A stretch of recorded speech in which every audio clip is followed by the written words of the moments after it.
विवेकाधीन अधिकार भी नहीं है कि वो किसी व्यक्ति को किसी सदस्य को इस तरह के सजायाफ्ता होने के बाद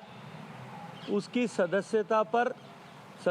के निलंबन पर किसी तरह का विवेकाधीन अधिकार के तहत फैसला करें। जो कुछ कानून है उस कानून के तहत उनको फैसला करना था, और उन्होंने जिस फैसला करने के बाद में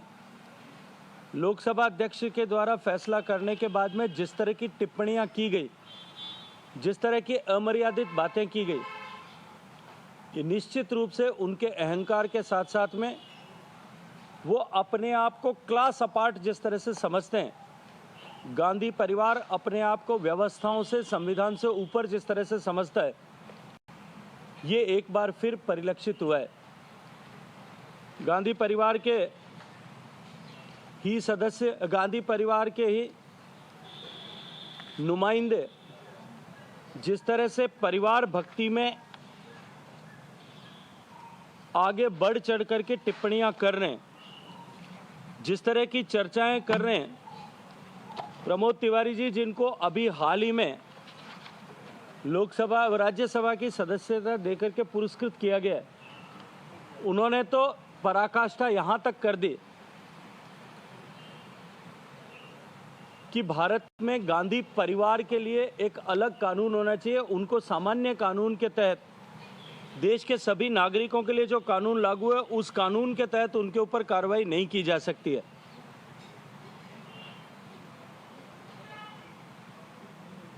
मैं ये मानता हूं कि इस तरह की टिप्पणियां करके उन्होंने न केवल संविधान का अपमान किया है, संविधान की संस्थाओं का अपमान किया है, अपितु जो पार्टी और जिस पार्टी के नेता लोकतंत्र को खतरे में होने की दुहाई देकर के चौराहों पर भाषण देते हैं, उस पार्टी के नेताओं ने लोकतांत्रिक व्यवस्था का भी अपमान किया है। हम सब ने देखा कि किस तरह से श्री मल्लिकार्जुन खड़गे जी ने, जब चेयरमैन ने उन्हें अपने कक्ष में आकर के बातचीत करने के लिए अनुरोध किया, निमंत्रण किया, तब उस सदन के पीठाधीश को, सदन के चेयरमैन को, जो भारत का उपमाननीय उपराष्ट्रपति भी है, उससे कुर्सी पर बैठे बैठे उन्होंने कहा कि हम नहीं आएंगे, और न केवल चेयर की अपितु संविधान प्रदत्त व्यवस्था की भी अवमानना उन्होंने की। ठीक इसी तरह से इस घटना के बाद में जयराम रमेश जी ने ट्वीट करते हुए जो कहा, और अपने ट्वीट में लिखा कि he is a chair leader. मैं मानता हूं कि इससे बड़ा लोकतांत्रिक व्यवस्था और संवैधानिक व्यवस्था पर हमला शायद कभी नहीं हो सकता। कांग्रेस पार्टी की स्पोक्सपर्सन सुप्रिया श्रीनेत जी ने कहा, वो निश्चित रूप से अत्यंत दुर्भाग्यपूर्ण था। उन्होंने कहा कि राज्यसभा के सभापति पार्टी लीडर हैं, पार्टी लीडर की तरह काम कर रहे हैं। इस तरह की अनर्गल टिप्पणियां करना संविधान और लोकतंत्र की रक्षा की दुहाई देने के लिए संघर्ष करने वाले लोगों की मानसिकता को उजागर करता है, और साथ ही साथ ये भी स्पष्ट करता है कि इनको न तो संविधान में विश्वास है और न ही इनको और इनके पार्टी के नेताओं को लोकतांत्रिक व्यवस्थाओं में विश्वास है। संविधान और संविधान की व्यवस्थाओं का अपमान करके इन्होंने बाबा साहब भीमराव अंबेडकर का और महात्मा गांधी दोनों का अपमान किया है।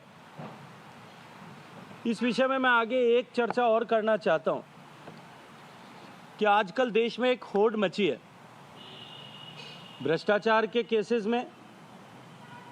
या अन्य किसी अपराध के चलते। जो लोग जेल जा रहे हैं, चाहे लालू प्रसाद यादव जी होंगे, मनीष सिसोदिया जी होंगे, और राहुल गांधी जी को जो सजा मिली है, या इस तरह के और भी उदाहरण हम दे सकते हैं। इन सभी लोगों ने अपने आप को गांधी जी और सावरकर जी से तुलना करने की होड़ मची है।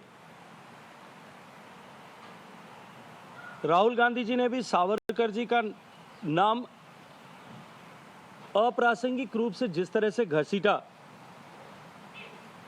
मैं तो सिर्फ इतना कहना चाहता हूं कि उन्होंने अपनी टिप्पणी में जिस तरह से वीर सावरकर जी का अपमान किया, जो इस देश के करोड़ों लोगों के लिए, राष्ट्रभक्त लोगों के लिए, जिनके मन में देशभक्ति से ओतप्रोत हृदय के साथ में, जिन लोगों ने भारत को आज़ाद कराने के लिए अपना सर्वस्व समर्पण किया, अपना जीवन और जवानी समर्पित की, उन लोगों के लिए जिनके मन में श्रद्धा भाव है,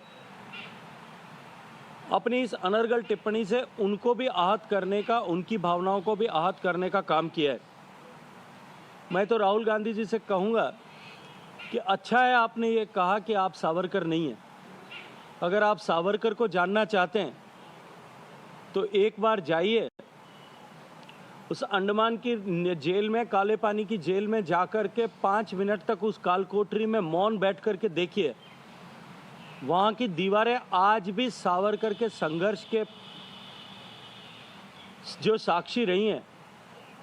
वो करुण क्रंदन करते हुए आज भी आप महसूस कर सकते हैं। वहाँ के उस आबो हवा में आज भी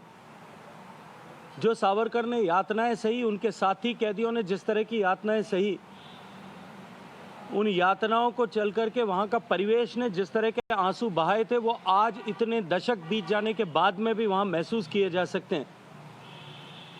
कोल्हू के में बैल के स्थान पर जोत करके जिन लोगों ने यातनाएं सही, जिस सावरकर ने यातनाएं सही और नारियल के तेल निकाला,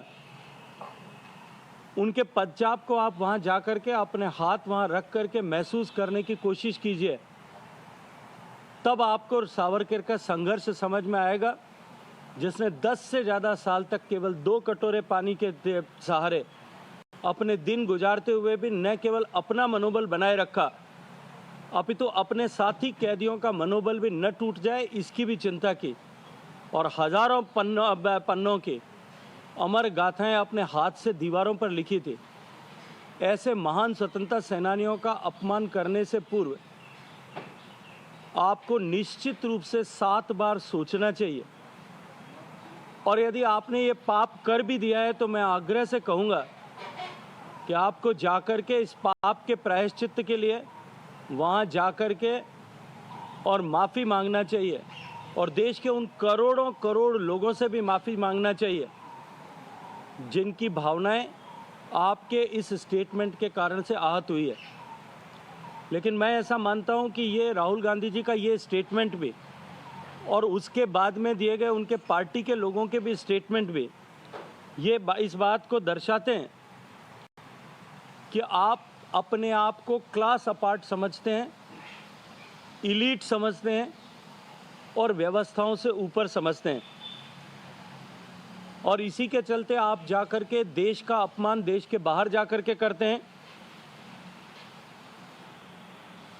उरी और पुलवामा के बाद में सेना के अदम्य साहस और शौर्य के ऊपर संदेह व्यक्त करके उनका मनोबल गिराने का काम करते हैं। न्यायपालिका के निर्णय के बाद में उसमें संदेह दर्शाते हैं। प्रेस कॉन्फ्रेंसेस में लोकतंत्र के चौथे स्तंभ मीडिया के कर्मियों की खिल्ली उड़ाते हुए दिखाई देते हैं। विदेश में जाकर के देश के प्रधानमंत्री को हटाने के लिए सहयोग मांगते हैं, और इसके साथ साथ में चीन से अपनी पार्टी के लिए चंदा हासिल करते हैं